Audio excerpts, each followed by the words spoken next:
And we need to move forward because our next startup, number 8, which is called to be zero. Steve, whenever you're ready, we may start. Thank you very much. I just want to say I'm very, very impressed with the other startups here that are presenting. It's an honor to be included with all these amazing companies and all these great ideas. So thanks very much for having us here. 2B0 is a startup that envisions a brand new way to do recycling in the home, offices, and also retail locations. And I'm going to pull up our deck now for you.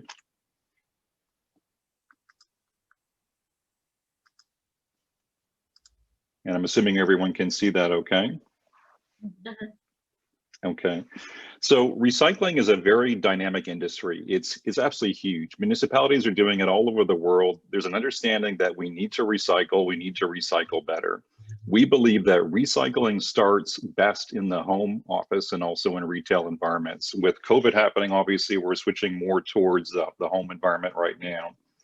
And what we have envisioned is a machine that you can, or an appliance even, but you can actually put in your recyclable materials.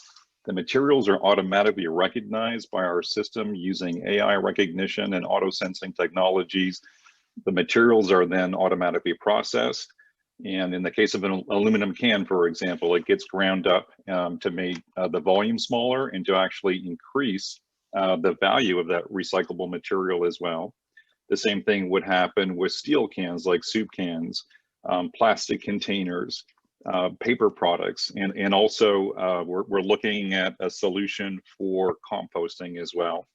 Our technology is patented, so we have established patents in the US, and we have patents pending right now in Canada, Europe, China, South Korea, and also Japan. Yeah, I want to say hi to Crazy John, konnichiwa. So again, we're very excited about what we've done so far and where we're going. So what we've done so far is to establish the technology, establish the fact that there is a market for what we're doing. There are other companies that have started to get into this space, and we're more than happy to leverage as far as what they've done already from a market perspective. So again, just to kind of reiterate, we have an AI-driven machine with automatic waste recognition, sorting, and learning. The material is ground up. We can reduce the volume as much as 93%. This means that recycled processing costs are lowered. Municipalities don't have to pick up stuff from your front lawn every week. They can pick it up once every month. And then we have an IoT application that actually will do big data integration. And this is also huge for us. There are lots of applications out there right now that will gather data as far as what we're buying, our finances. There's so many different data points that are being aggregated and collected. No one is doing data aggregation from the perspective of waste management. So from this perspective, we think that there's a huge opportunity just from the data part of it. We like to use the analogy of Nespresso. When you buy a Nespresso coffee maker, they are basically selling you the unit at cost because they're making a huge amount of revenue from what they're supplying you with afterwards. And it's the same thing with our 2B0 recycling robot. We're actually, sir, thank you. I'd like to know, just jumping on the question.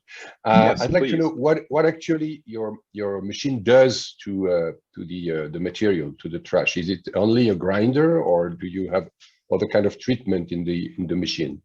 That's an excellent question. So it depends on the waste material. So in the case of paper, for example, we're likely just going to compress that. We're not going to grind it up because the recycle purchasers don't need to have paper ground up. In the case of aluminum, absolutely, we want to grind that up. In the case of steel, some of it's going to be specific to the municipalities as well.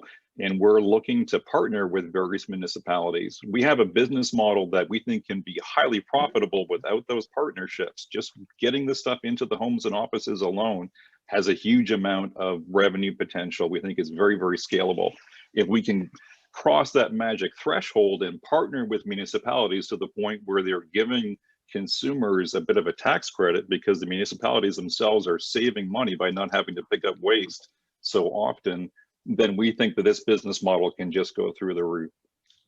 Just a complementary question. Can I throw paper and aluminum can together in the machine at the same time, and it will be recognized and treated?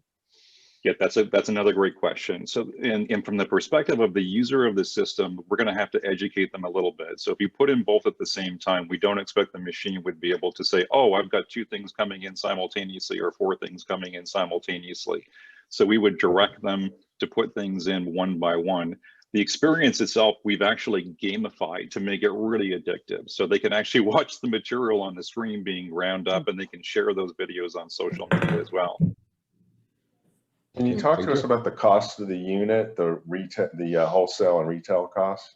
Yeah, absolutely. Cost of manufacture, yeah. Yeah, so we've been talking to various engineering firms about getting our MVP up and running, and then we obviously once we have that up and running and we start to establish our supply chains, we'll be able to lower that cost. The cost that we have right now is $1,500 US. We think we can get that way down.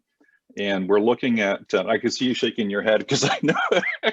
Well, I mean, when you think about kitchen appliances, what you pay for them, I mean, that's, you know, really up there. That's, you know, it's, it's beyond a lot of people's reach. Yeah. Yeah, and I agree. And that's why we're thinking if we can partner, first of all, we know that we can get market penetration at that price point. And then when we partner with municipalities so they can get a tax break, if they can get a tax break of even just a small amount of $300 a year, five years, and the unit pays for itself. And the other part of it too, Keith, is that we're looking at partnering with various retailers and promotional companies so that people that are recycling will actually get rewarded for recycling. And this is another exciting part of what we've done so far. We want to make sure that people are motivated to do it.